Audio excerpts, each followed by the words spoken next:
وما انفقتم من نفقۃ او نذرتم من نذر، اور جو بھی کچھ تم خرچ کرتے ہو، جو بھی نفقہ، جو بھی خیرات تم دیتے ہو، اور نذرتم من نذر، اور یا جو بھی نذر تم دیتے ہو اللہ کے نام پر، منت مانگتے ہو، فإن اللہ یعلم، اللہ تعالیٰ اس سب کو جانتا ہے، وما للظالمین من انصار، اور یقیناً ظالموں کے لیے کوئی مددگار نہیں ہوں گے۔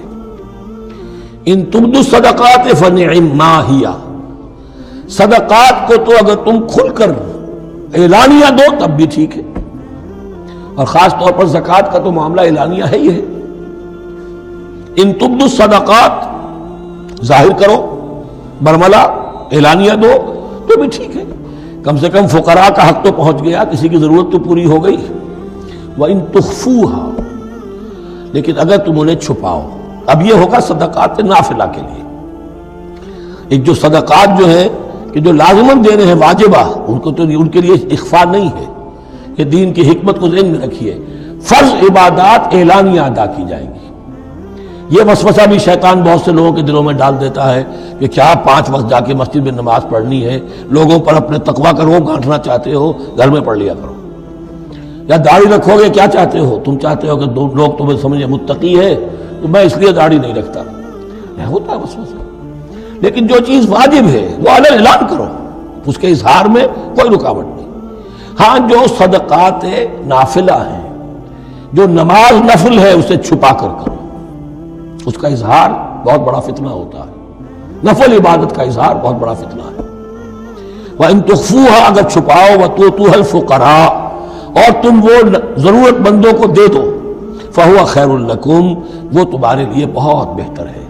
اب دیکھیے خیر الکم کہا، یہ تمہارے لیے بہتر ہے۔ پہلے کہا تھا ظاہر کر کے دیتے ہو فنعما ہی، وہ بھی ٹھیک ہی ہے، اس لیے کہ فقراء کا حق تو چلیے ادا ہو گیا، کچھ نہ کچھ مل تو گیا، خسیس کے اور کنجوس کے مال میں سے کچھ نکلا تو صحیح۔ ان تبدوا الصدقات فنعما ہی، وان تخفوها وتؤتوها الفقراء فهو خیر لکم ویکفر عنکم من سیئاتکم، اور اللہ تعالیٰ دور کر دے گا تم سے تمہاری برائیوں کو۔ واللہ بما تعملون خبیر، اور جو کچھ تم کر رہے ہو اللہ تعالیٰ اس سے باخبر ہے۔ لیس علیک ھداھم، اے نبی آپ کے ذمے نہیں ہے کہ ان کو ہدایت دے دیں۔ آپ کی یہ دیکھیے علیکہ ذمہ داری ہو جاتی ہے، فرض۔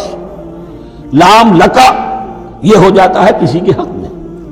القرآن حجت لکا او علیکہ، یا یہ قرآن تمہارے حق میں حجت ہے، یہ شفاعت کرے گا تمہاری قیامت کے دن، اگر تم نے اسے مانا جیسے کہ ماننے کا حق ہے، پڑھا جیسے کہ پڑھنے کا حق ہے، عمل کیا جیسے کہ عمل کرنے کا حق ہے، پھر اس کی دعوت و تبلیغ کی جیسے کہ اس کا حق ہے، تو یہ تمہارے حق میں حجت ہوگا۔ اور اگر تم نے اس کے حقوق ادا نہ کیے، یہ تمہارے خلاف مدعی بن کر کھڑا ہو جائے گا۔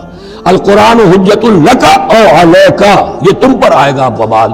اے اللہ یہ بدبخت مجھے مانتا تھا کہ میں تیرا کلام ہوں، پڑھتا نہیں تھا، پڑھتا تھا تو جیسے کسی طوطا مینا کو، جو مولانا ماہر قاضی کی نظم ہے، کچھ بول سکھائے جاتے ہیں، رٹائے جاتے ہیں، اس طرح پڑھایا جاتا ہوں اور اس طرح سکھایا جاتا ہوں، وہ اس طریقے سے پڑھ رہے ہیں، کچھ پتہ نہیں۔ 1-2 روپے کا اخبار لائیں گے تو سمجھ کر پڑھیں گے، اللہ کی کتاب کو سمجھ کے پڑھنے کی ضرورت نہیں۔ پڑھا تو عمل نہیں کیا بدبخت نے۔ ما آمن بالقرآن من استحل محارمہ، تو لام اور علی کا یہ استعمال ذہن میں رکھیے۔ لیس علیک ھداھم، آپ پہ ذمہ داری نہیں ہے ان کی ہدایت کی، آپ پر ذمہ داری تبلیغ۔ ہم نے بھیجا ہے آپ کو، انا ارسلناک بالحق بشیرا ونذیرا ولا تسأل عن اصحاب الجحیم، یہ آیت ہم پڑھ چکے ہیں پہلے حصے میں۔ ولکن اللہ یہدی من یشاء، وہ تو اللہ تعالیٰ ہدایت دیتا ہے جس کو چاہتا ہے۔ وما تنفقوا من خیر فلانفسکم، اور جو بھی خیر، جو بھی بھلائی، جو بھی مال تم خرچ کرو گے وہ تمہارے اپنے لیے بہتر ہے، تمہیں اجر و ثواب ملے گا، تمہیں کو مل جائے گا 700 گنا 1400 گنا۔ وما تنفقون الا ابتغاء وجه اللہ، یہاں یہ فعل مضارع آیا ہے نفی نہیں کے مفہوم میں۔ لا تنفقون، ما تنفقون یعنی تم نہیں خرچ کرو گے مگر اللہ کی رضا کے لیے، تب اجر ملے گا۔ اگر ریاکارانہ خرچ کیا تھا تو کوئی اجر کا کیا سوال، وہ تو شرک بن جائے گا۔ وما تنفقون الا ابتغاء وجه اللہ وما تنفقوا من خیر یوفی الیکم وانتم لا تظلمون، اور جو بھی خیر تم خرچ کرو گے، خیر میں سے جو بھی دولت خرچ کرو گے، یوفی الیکم پورا تمہیں لوٹا دیا جائے گا، وانتم لا تظلمون، اور تم پر کوئی ظلم نہیں ہوگا، تمہاری کوئی حق تلفی نہیں ہوگی۔